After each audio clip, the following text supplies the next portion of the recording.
Seguimos con el tema de la historia de España en el siglo XIX y hay que decir que cuando muere Fernando VII y se proclama la Primera Guerra Carlista, sube a la regencia María Cristina, que era la mujer de Fernando VII y la madre de la que va a ser la futura reina, Isabel.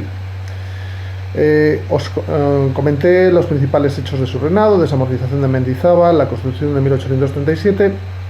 Pero María Cristina va a tener que ser desalojada del poder porque, en primer lugar, se ha casado en secreto con un sargento de la Guardia Real y, en segundo lugar, este sargento de la Guardia Real ha utilizado sus influencias para especular en bolsa. Como veis, el tema de la corrupción pues no es nuevo en la historia de España. María Cristina sale del gobierno y sube al poder el general Espartero, que durante 2 años ostenta la regencia y que acaba muy mal porque, intentando introducir el librecambismo en España, es decir, que los productos de países extranjeros, especialmente Inglaterra, no pagarán aranceles, no pagarán impuestos al llegar a España, se produce una rebelión de Barcelona, cuya industria textil peligraba por culpa de ese librecambismo, y a Espartero no se le ocurre otra cosa que bombardear Barcelona desde el fuerte de Montjuïc, y la indignación en todo el país es tan grande que tiene que renunciar.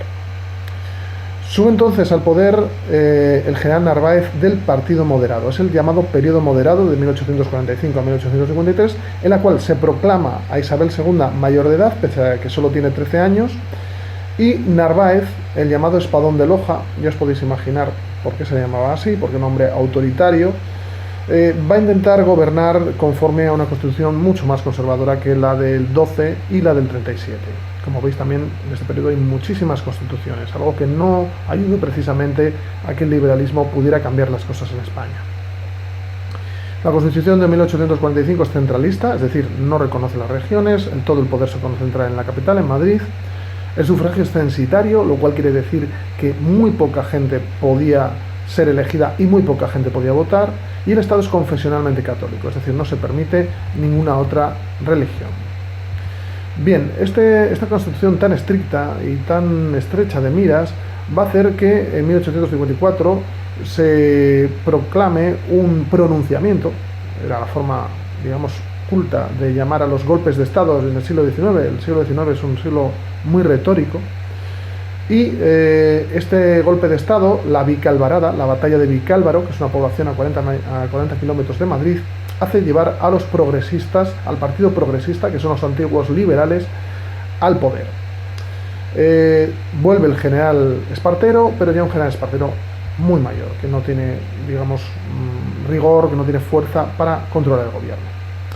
En 1857 los progresistas convocan unas elecciones y las pierden. Fueron el único gobierno de todo el siglo XIX que convocó elecciones y las perdió, es decir, el único que no debía hacer trampas en el recuento electoral. Gana en las elecciones un partido nuevo, la Unión Liberal. Como veis, también hay muchos partidos en el siglo XIX. La Unión Liberal intentaba unir a los elementos más moderados del Partido Moderado, del Partido Conservador, y a los elementos más moderados del Partido Progresista. Es decir, era una especie de partido de centro.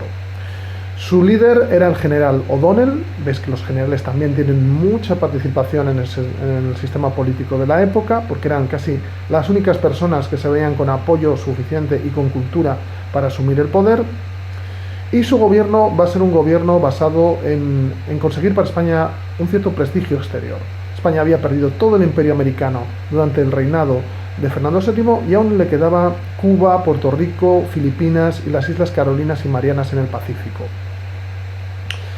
O'Donnell se embarca en una serie de expediciones contra México, contra la Conchinchina, que existe, que era el nombre que daban antiguamente a Vietnam, contra Perú y Chile y contra Marruecos. Son todas ellas guerras victoriosas que devuelven a España un cierto prestigio internacional, pero muy costosas económicamente, y que va a hacer al final que Narváez asuma el poder, que O'Donnell